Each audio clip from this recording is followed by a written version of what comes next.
everyone. We got breaking news from Kentucky Kingdom. Welcome, welcome, welcome. If you watched our last video, which was last week, where we figured out the key to what was going on with Hershen Entertainment, I'll go ahead and show you that clip real fast here.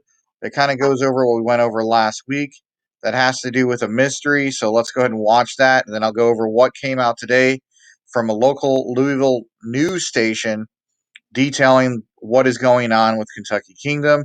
Let's go ahead and watch that little basically clue that was given by Jefferson from Kentucky Kingdom and taken offline, but we already did that video. So if you get a chance, go in the details up here. It'll be a recommended video. You can watch the full details of what I went over last week on it. So you'll see that just above me. But let's go ahead and watch that clue, and then I'll come back and explain everything and go over the article.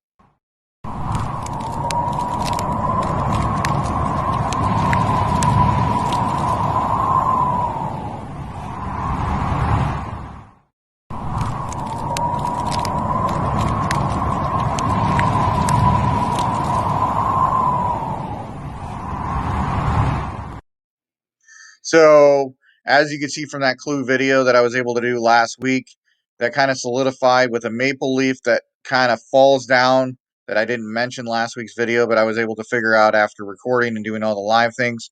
And then obviously the cave and the two other attractions that are in Georgia, mixed with the Valdosta Park, Wild Adventures, Silver Dollar City, Dollywood. We just don't know what the park in Oklahoma City is as of yet. But according to this article that I'm about to share with you, I'm going to read you the whole article on the screen, and it's going to show you exactly what we've been talking about. So this is from WDRB.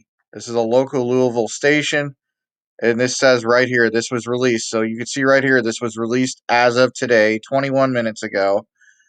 The local group that owns Kentucky Kingdom Amusement Park plans to sell it to a big player in the theme park business after punishing drop in business during the pandemic, state officials said Monday. Now, I heard through the grapevine that this might have been before the pandemic that they started experiencing some of these issues.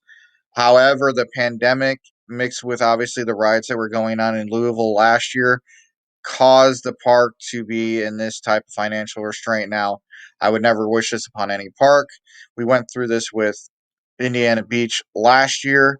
Luckily, again, we have a park that is basically saved here. So this is a local news station out of Louisville. They were able to verify this for state officials.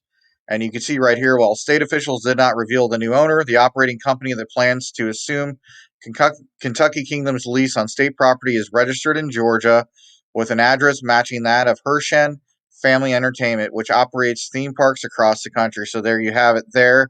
And we figured it out last week that it was Hershen because we figured out all the points. We kind of grabbed a lot of different information from different places, and we were able to find out from those different points exactly what parks they were and be able to figure out the new owner. Plus, the maple leaf kind of gives it away since that's kind of in the Hershen Family Entertainment's logo. This article is kind of vague, but it says the company's properties include Newport Aquarium in northern Kentucky. Obviously, that's in Newport, Kentucky, near Cincinnati. Dollywood and Pigeon Forge, and you have Silver Dollar City, you have Wild Adventures, you have two attractions in Georgia. So they're a variety of different things. And then the cave system that's over in Silver Dollar City. So you mix all those together, it's going to equal the 9 that they're talking about here. Hershen hasn't returned a call since the email was placed Friday. Ed Hart, who leads the Kentucky Kingdom Ownership Group, hasn't returned calls since Friday about the potential sale. Two state boards on Monday signed off on approvals needed for the new operator to take over the amusement park and water park that is located on state land in Louisville. As many of you guys know, Kentucky Kingdom is located on the Kentucky Fairgrounds. So the Kentucky Fairgrounds owns the land, they lease the land. As far as from what we saw, there's a recent Screamscape article that came out. Don't know how true it is, obviously, because it's like hearsay or a rumor. But on there, it said that they're behind on lease payments and payments to vendors, which caused them to basically allow Hershen to have a majority stake basically in the park. So I don't know if this is going to be a full ownership or if they're going to be the primary or overall stakeholder in it, taking over the reins. It's not officially known 100% yet, but it sounds like Hershey might be taking over the full operations and everything. Hopefully, they're able to retain a lot of the employees and staff on it. It's going to be a really good savior for the entity as it is there, because Kentucky Kingdom suffered greatly during the pandemic. This partner came along at exactly the right time, said J. Michael Brown, a top aide to Governor Andy Beshear, during a meeting of the Kentucky State Property and Buildings Commission. Officials described the company as a sophisticated operator of 9 amusement or theme parks across the country. One is at a stronger financial position than the current ownership group. Story will be updated. So you have it right there. So all the information that came forward on this, you can see it right here. There's no like, oh, we don't know what's going on here. I mean, the state official has already verified who it is. I looked up Cedar Fair. They own 12 parks. Six Flags, they own more parks than that. Hershey owns 9. This says amusement park and theme parks. That's not correct. They own 9 properties across the United States, and those are pointed out in that little clue that was given out during their Twitter thing. And then, the other tweet with this has been a roller coaster day, basically, which I could show you that here. This was the other one that came out today, was a really emotional roller coaster. If you read between the lines, it totals, like I said before, 9 letters, which is Hershen. So you have that. So everything that's coming forth out of this, so this is a good thing. So many of you guys that might not think this is a good thing, this is actually a good thing for the park, because Hershey Entertainment runs very successful parks. Obviously, Wild Adventures might not be where it needs to be, but I've heard from the grapevine that they're kind of transitioning it over to be better than what it is now, primarily focusing obviously on animals, but also they're probably going to be focusing on other things. Plus, they own other attractions. If you look at Silver Dollar City and Dollywood, those are supreme parks. You go to them, you have a good time. It offers supreme experiences.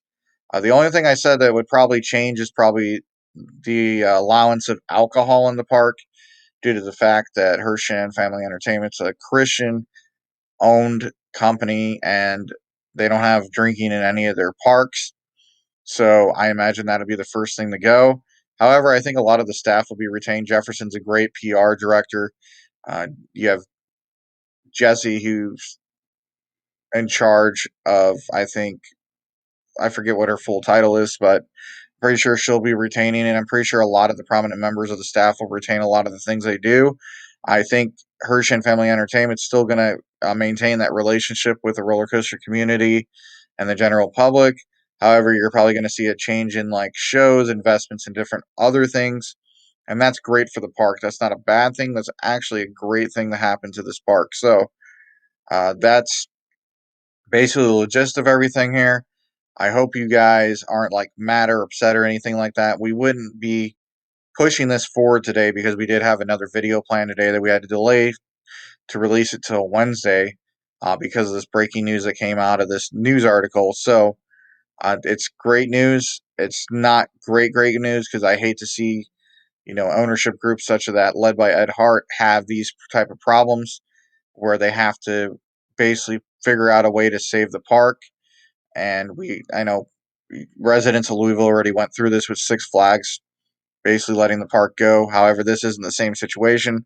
Hershey Family Entertainment is a great group. They're going to lead the park in the right direction, and you're not going to have any, you're not going to have any major issues with the change of ownership. Sounds like the state board's willing to work with them, save it.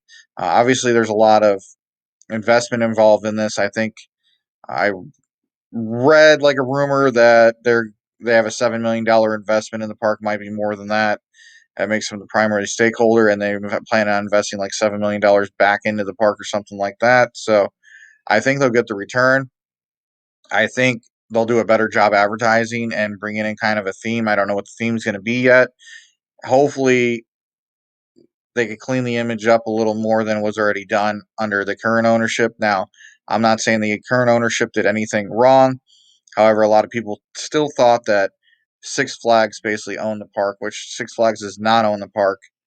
It's been owned by the Ed Hart led leadership since, it was taken back over. And I think Ed Hart's done an amazing job. You have Lightning Run, Storm Chaser, you have all the upgrades done to the park, Kentucky Flyer. They did what they were supposed to do. They made the park better than what they came in at. And I think it's just a mix of the pandemic mixed with a couple other things that cause this. And hopefully Hershan, which I think they will turn this into a destination park. However, you had the landlocked lease. You can only go a certain height on the roller coasters. So it'd be interesting to see what Hershan Family Entertainment does to this park. Let me know what you think by commenting below. Please be sure also to hit that subscribe button and to see future videos and breaking news that'll come down from Midwest Coaster fans. And with that being said, this is Chris and Midwest Coaster fans signing off until next time. Thanks again for watching and have a great one.